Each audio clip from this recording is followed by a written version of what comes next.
NelsonJoypad.com bring you another original. It's fucking great. Hello and welcome to Mouse and Joypad's continuing coverage of E3 2016. I'm Scott Davidson and this is the Ubisoft conference recap. Now, Ubisoft started off the conference with their general flamboyant display for Just Dance 17. It wasn't actually any gameplay, but it was a spectacle. Now, Just Dance 2017 is coming to all platforms. Now, it's going to come to Xbox One, PC and Xbox One in October, and the Nintendo NX, they just said 2017. We then moved on to Ghost Recon Wildlands, where we saw some new gameplay. The team were attempting to stealthily extract, shall we say, a high-value target.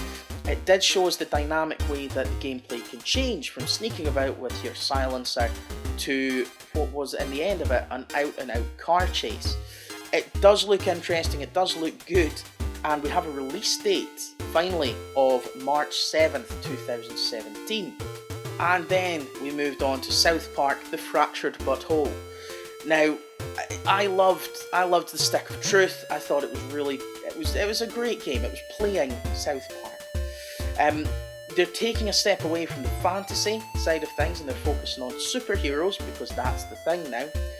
And the game is set during a Civil War-esque era. Now, there was a lot of jokes. There was a lot of information given that really doesn't seem to be that important to the game, but it is entertaining. I would recommend you go on and watch the trailer for South Park: The Fractured But Whole. We have been told that the combat is going to change. It's no longer going to be fixed position.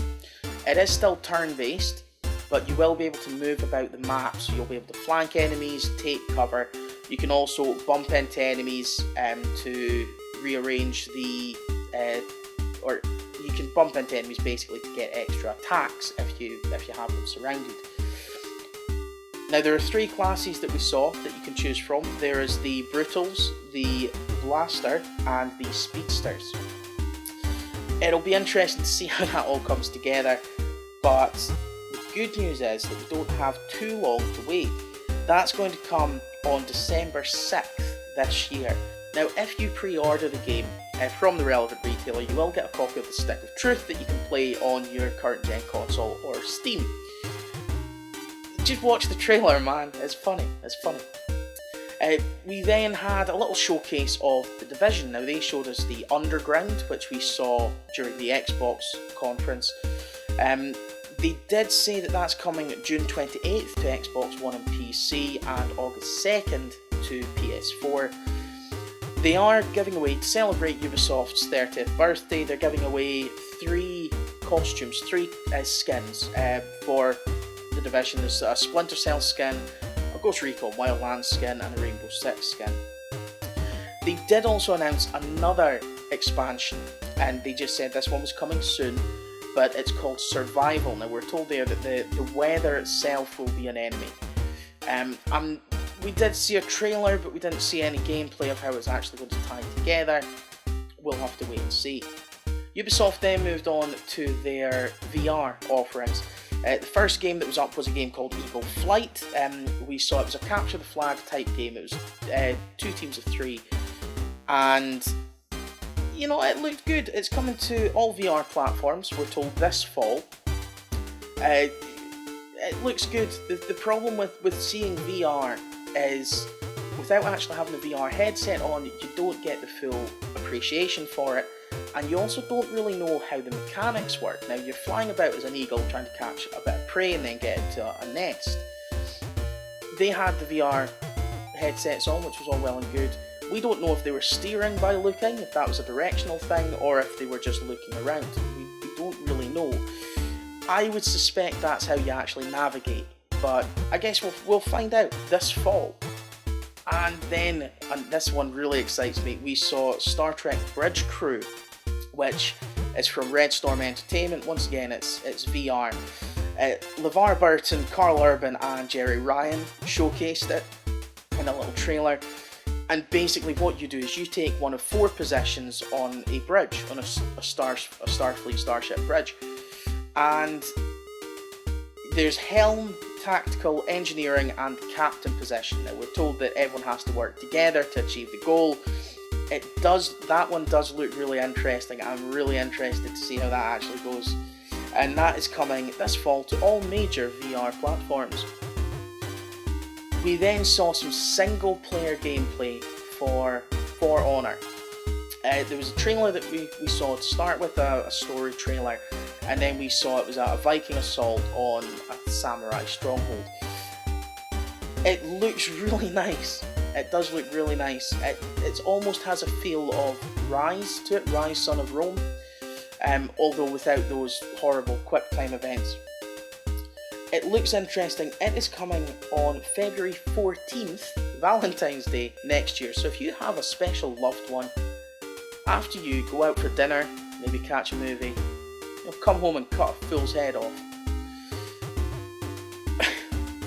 In a change of pace from For Honor, we then went to Grow Up. Now this is the sequel to Grow Home. We're told that Bud is back. There's an entire planetary playground for you to actually mill around in. You can ride giant star plants, plant seeds, and eventually bounce your way to the moon. That's coming it's coming in August, to PC, Xbox One, and PS4. We then saw, it was a little snippet of Trials of the Blood Dragon, which is a Trials game. It's the best of two worlds, really. There's not much to say about that. And then Ubisoft spent a little bit of time just covering the Assassin's Creed movie, which isn't gaming related, so it shouldn't interest us at this time. We then saw some stuff for Watch Dogs. We saw some of the gameplay. It's coming out November 15th to Xbox One, PS4 and PC. Sony have partnered with Ubisoft for this, and they're offering it's a 30 days exclusivity to Sony. So if you get anything with Watch Dogs 2, it's coming to PS4 before it's coming to Xbox One and PC. The gameplay itself looks largely similar to what the original Watch Dogs. The diversions do seem to be a bit more believable. Sending a text out to a group of people, or ramping the music up for that split second of broken concentration. So it'll be interesting to see once we actually get our hands on it how it compares, but it looks to be rather similar in the typical sequel from Ubisoft fashion. And Ubisoft ended the conference with Steep. Now this is set in the Alps. I'm not entirely sure how you would sum it up. It's not a snowboarding game, although you can snowboard and ski, you can parachute, you can wingsuit. There are going to be challenges with other players. It looks phenomenally pretty. It really, really does. It's also going to have a first-person view, or a GoPro view, which looks like it's going to be pretty fun. I imagine we'll be seeing a lot of trailers and a lot of videos for that as it gets closer to release, and that's coming out this December. And that was Ubisoft's press conference. Not the strongest that Ubisoft have ever had, but to be fair to them, not the worst either. What did you think? Let us know in the comments. What are you excited for? Make sure to stick with Mouse and Joypad for more E3 coverage. I'm Scott Davidson.